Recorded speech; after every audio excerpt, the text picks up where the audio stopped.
Bonjour et bienvenue sur Mon Financier. Nous sommes le mercredi 17 décembre. Quelle journée hier, quelle journée folle, quelle journée chaotique, c'est le mot qui revient dans tous les journaux.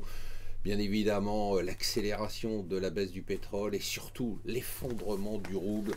La hausse des taux d'intérêt en Russie de 10,5 à 17% n'a servi à rien. Le rouble a perdu jusqu'à 10% dans la journée avant de se rétablir un tout petit peu. Et aujourd'hui, la question se pose à la une de tous les journaux. Y aura-t-il un défaut de la Russie? Ce n'est pas impossible, la Russie doit énormément d'argent aux pays étrangers. Aujourd'hui, compte tenu du fait que le rouble a chuté, que le pétrole a baissé, eh bien la Russie est dans une situation économique qui est tout simplement catastrophique et donc un défaut est possible. Alors hier, on a eu une extrême volatilité sur les marchés financiers. On a eu d'abord un effondrement, bien évidemment, avec la crainte sur la Russie, et puis un très fort rebond, en tout cas la volatilité est de retour sur les marchés. Le scénario qu'on a aujourd'hui en décembre est tout le contraire de ce que nous avaient annoncé tous les prévisionnistes, sauf Mon Financier. Je vous rappelle que depuis le début de l'année, et surtout depuis le début du mois de décembre, on est extrêmement prudent toutes les semaines, et on vous le répète sur les marchés. C'est pas grave de passer pour des idiots pendant 11 mois si on a raison le 12e mois.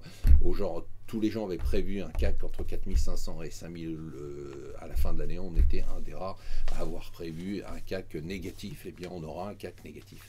Ce qu'on aura aussi, c'est probablement Bush contre Clinton. Et oui, vous ne rêvez pas. Jeb Bush, le frère Bush, le fils Bush, vient d'annoncer qu'il se présenterait sûrement aux élections présidentielles. Attention aux pays émergents, l'avertissement de la Banque d'Angleterre. Alors il ne s'agit pas simplement que de la Russie. La Banque d'Angleterre dit attention, c'est tous les pays émergents qui vont souffrir avec ce qu'il se passe sur la Russie. La Russie qui, comme vous le voyez, fait la une de tous les journaux. Alors l'emploi à domicile, vous savez, c'est là qu'il y a probablement le plus de possibilités de création d'emplois en France. Alors qu'est-ce qu'on fait en France quand il y a une possibilité de créer des emplois?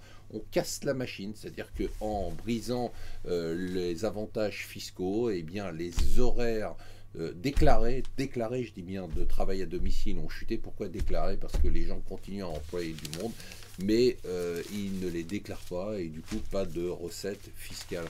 On finit bien évidemment par l'horreur talibane, l'horreur au Pakistan avec une attaque contre une école et plus de 130 morts.